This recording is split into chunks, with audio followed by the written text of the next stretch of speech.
అమ్మాయి అయితే చదువుకుంటున్నందుకు వచ్చింది, చనిపోయింది పాపం. గ్రూప్స్‌కి చదువుకోవడానికి వచ్చింది, చనిపోయింది. మరణానికి సంబంధించిన కారణాలు ఏయైనా ఉండొచ్చు. కాకపోతే నిరుద్యోగులందరూ కూడా ఎగ్జామ్ రాసినప్పటి నుండి మాకందరికి ఫోన్ చేస్తున్నారు. ఈ వీఆర్ఓ నోటిఫికేషన్ తొందర రావాలి, అది పాతోళ్ళకి ఇవ్వద్దని.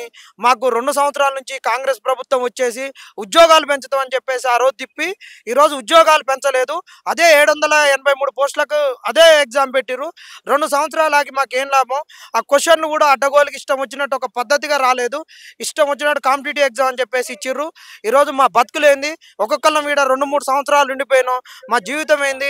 ఈ ప్రభుత్వం ఈరోజు జాబ్ క్యాలెండర్ను కూడా ఎస్సీ వర్గీకరణ సాకుతోటి అడ్డు పెట్టుకొని ఆపుతున్నది. మాకు నిరుద్యోగ భృతి ఇయ్యలేదు. మా తల్లిదండ్రులకు భారం అయిపోతున్నాము. మాకు వయసు మీద పడిపోతున్నది. పెళ్లిలో సంబంధాలు కుదుర్చుకున్న వాళ్ళు కూడా రేపు మాకు ఉద్యోగం వస్తుందని మేము కుదుర్చుకుంటే అలా ఉద్యోగం రాకుండా మా పరిస్థితి లేదని, ఉద్యోగం వచ్చినాక మేము పెళ్లిళ్ళు చేసుకుంటాం అనుకున్నటువంటి మగపిల్లలైనా ఆడపిల్లలైనా ఈ ఉద్యోగాల కొరతతోటి అందరూ ఇబ్బందులు పడుతున్నారు. ఈ మరణము ఏదైనా కారణమై ఉండొచ్చు. ఈ చెల్లె చనిపోవడానికి నిరుద్యోగులం అందరం కూడా బాధపడుతున్నాము. ఏ నిరుద్యోగి కూడా ఎన్ని కష్టాలు వచ్చినా మీరు ఆత్మహత్యల వైపుకు పోవద్దు. ఈరోజు ఈ చెల్లె మరణం తెలియగానే మేము పొద్దున్న నుంచి వచ్చున్నాం. నిన్న సాయంత్రం 4ంటికి చెల్లె మరణం చనిపోయిందంట. చాలా బాధాకరమైన విషయం. పోలీసు బార్లో చెల్లె యొక్క మృతదేహాన్ని ఉంచిర్రు. పోలీసులు పోస్ట్ మార్టం గురించి ఇంకా ఇక్కడనే పెట్టిర్రు.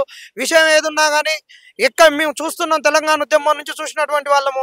ఎన్ని కష్టాలు వచ్చినా ఉద్యమంలో చనిపోయినా, మొన్న ప్రవళిక చెల్లె చనిపోయినా ఒక సూసైడ్ నోట్ రాసింది. మరి ఈ చెల్లె యొక్క సూసైడ్ నోట్ను పోలీసు వాళ్ళు ఇంతవరకు బయట పెట్టలేదు.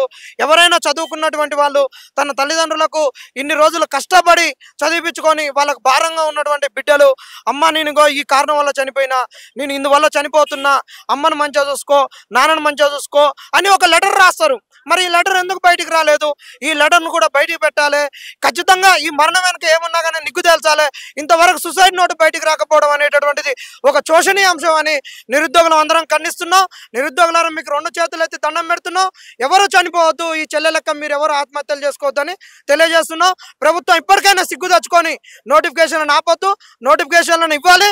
మీరు 2 సంవత్సరాలు ఆపి ఎగ్జామ్ పెట్టినామని మీరు సంకలు కుతుకుంటున్నారు, కానీ అదే నోటిఫికేషన్లతో ఎగ్జామ్ పెట్టడం అనేటటువంటిది ఈ ప్రభుత్వం సిగ్గుసేటని కూడా నిరుద్యోగులకు ఫ్యామిలీ ఇష్యూ అని చెప్తా ఉన్నారు కదా. ఇక సరే అన్నది ఏదైనా ఉండొచ్చు, వాళ్ళని అడగొచ్చు. మా నిరుద్యోగుల నుంచి మా నిరుద్యోగులకు ఈ చెల్లె మరణం సాక్షిగా, గాంధీ హాస్పిటల్ సాక్షిగా ఒక భరోసానిస్తున్నాం.